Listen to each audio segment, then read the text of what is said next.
kita mulai tokoh ini. Saya tidak tahu kesan yang muncul di kepalamu apa tentang beliau Nasruddin Hoja. Tokoh ini yang jelas, yang pertama menyuruh kita hidupnya tidak tegang. Berhikmah iya, berfilsafat iya, mendalam secara makna iya, tapi santai saja, sambil senyum, sambil tertawa. Kalau kamu tidak percaya, Nabi itu sering tertawa. Di banyak hadis, bahkan ada beberapa hadis yang menyebut Allah pun tertawa. Lah kok manusia tidak bisa ketawa? Ya meskipun istilah Allah tertawa itu kan nanti ada beda pendapat. Kalau di kita yang Sunni ya pokoknya bila kaifa, tapi Allah tertawa. Kan ada cerita Allah tertawa, misalnya besok ada laki-laki terakhir yang keluar dari neraka menuju surga. Mungkin dia lihat surga dari jauh terus tertarik. Ya Allah, mbok aku dekat saja sama surga sudah senang. Ya sudah mendekat. Ya Allah, saya nggak masuk juga tidak apa-apa, nongkrong di depannya aja senang. Ya sudah, silahkan nongkrong. Ya Allah, kok enak ya di dalam surga, mbok saya masuk di pinggir-pinggir juga tidak apa-apa. Ya monggo masuk itu. Dan Allah ketawa lihat orang ini. Lu Allah aja ketawa. Ada ceritanya, ada hadisnya. Apalagi Nabi banyak. Nabi itu wajahnya saja dilihat menyenangkan. Kalau dalam bahasa hadis, Nabi itu profilnya basam. Basam itu orang lihatnya seolah-olah Nabi itu senyum terus. Dilihatnya itu enak. Jadi sebelum Nabi ngomong, ketemu Nabi saja itu orang rasanya enak, kayak disenyumi terus. Kalau kalian kan mungkin ada di antara kita yang kebalikannya malahan. Nonton wajah itu pengen muntah. Ada yang gitu, nesunan, ngamuan, itu kan tidak enak. Kalau Nabi basam. Oke, kepada siapa saja. Makanya orang Islam harus bisa ketawa. Jangan ngamuk terus. Saya ngutip sedikit itu sebenarnya ada di pengantarnya Nasruddin Hoja. Saya lupa profesor yang nulis, tapi itu diambil dari kitabnya Abu Hayyan At-Tauhidi, Al-Bashair wa Dakhair. Jangan engkau jauhkan dirimu dari mendengar sesuatu tentang kejadian sederhana yang lucu-lucu. Jadi kalian nonton yang lucu-lucu tidak apa-apa, nonton komedi tidak apa-apa. Sebab termasuk juga yang lucu-lucu dalam hidupmu. Hidupmu itu lucu, banyak yang lucu. Cuma kamu membacanya terlalu serius. Sebab bila engkau tidak mau memperhatikannya, pemahamanmu akan picik dan watakmu menjadi kurang tanggap. Kalau kamu tidak bisa menangkap betapa lucunya hidupmu, katanya Abu Hayyan, kamu kurang peka terhadap hidupmu. Hidupmu itu lucu, ngapain kamu stres?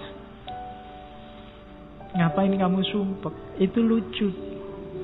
Tidak lulus-lulus ujian, lucu. Ya kan? Kemudian apalah diputus pacar, jane ya lucu. Wong masih pacar aja diputus, kamu kok nangis sampai segitunya. Lah malah enak, kamu bisa nyari lagi, nambah pengalaman. Kalau kamu nangis itu jane ya lucu. Banyak yang lucu-lucu dalam, apalagi coba kamu baca peristiwa-peristiwa politik hari ini itu jane lucu. Cuma barang lucu itu kamu kok ketemunya malah marah. Harusnya kan ketawa. Tapi hari ini orang membacanya jadi marah-marah. Katanya Abu Hayyan bilang, kau tidak mampu menikmati segarnya komedi, segarnya humor, segara kelucuan, awan kelabu kehidupan yang serius bahkan menghancurkan dirimu. Wah, susah. Merengut terus juga hidupmu akan hancur. Tidak enak. Wong kita oleh Allah diizinkan, diberi kesempatan hidup di dunia ini kan untuk bahagia, untuk senang. Maksud Allah nyuruh kita sumpek, nyuruh kita sengsara, kan enggak. Gembiralah. Hidup ini menggembirakan. Jadi tertawalah. Ini filosofi yang dipakai oleh Abu Hayyan At-Tauhidi dan Nasruddin Hoja. Nanti gayanya semacam ini. Makanya saya sebut Muslim alternatif. Sekarang citranya Islam itu citra kebanyakan citra keras. Ya meskipun itu salah, tapi ada indikator-indikator yang membuat orang menyimpulkan itu. Mari kita akhiri itu, tampilkan wajah Islam yang melahirkan tawa, melahirkan senyum. Kadang-kadang ada orang bikin komedi, bikin humor, kamunya serius. Betul. Jadinya nggak jadi ketawa, malah marah. Akhirnya orang takut lagi ngomong yang lucu-lucu. Akhirnya ngomongnya serius terus. Akhirnya wajahnya kayak kalian kelihatan cepet tua kabeh.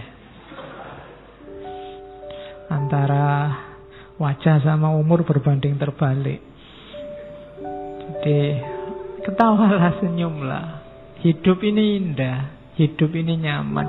Kalau ada masalah itu sebenarnya kelucuan dalam hidupmu. Ketawain saja. Betapa lucunya dirimu. Nah, itu lebih nyaman. Itu rumus dari Nasruddin.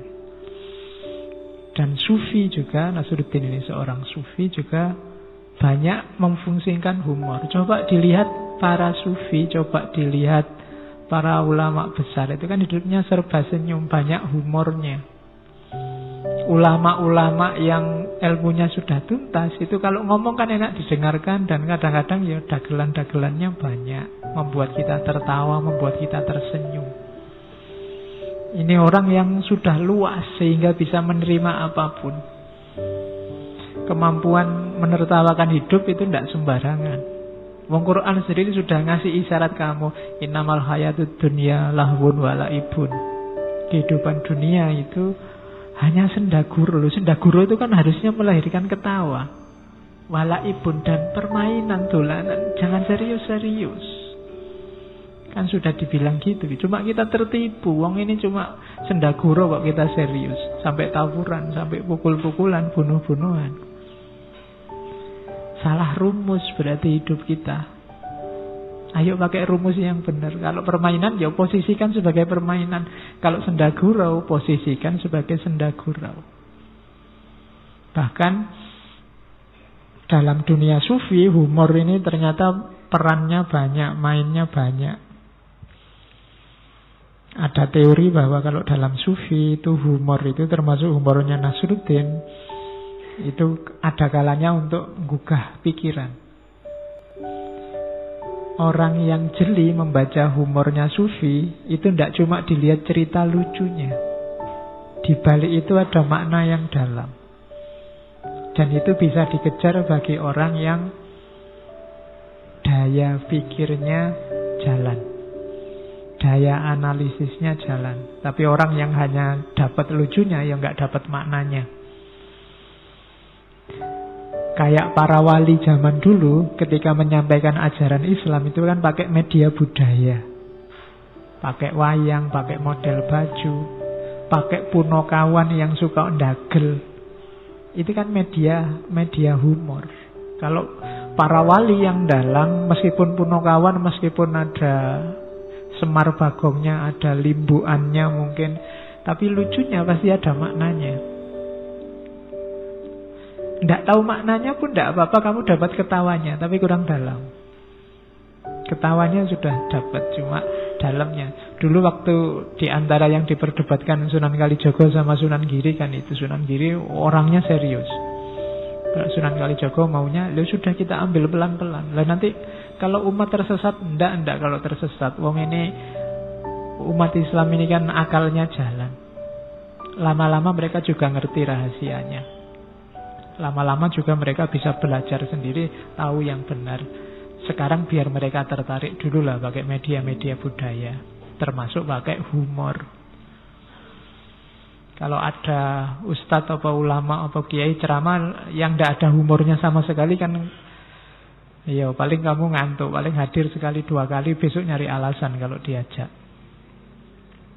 Penariknya kurang, pemicu berpikirnya kurang. Maka fungsinya humor dalam sufi yang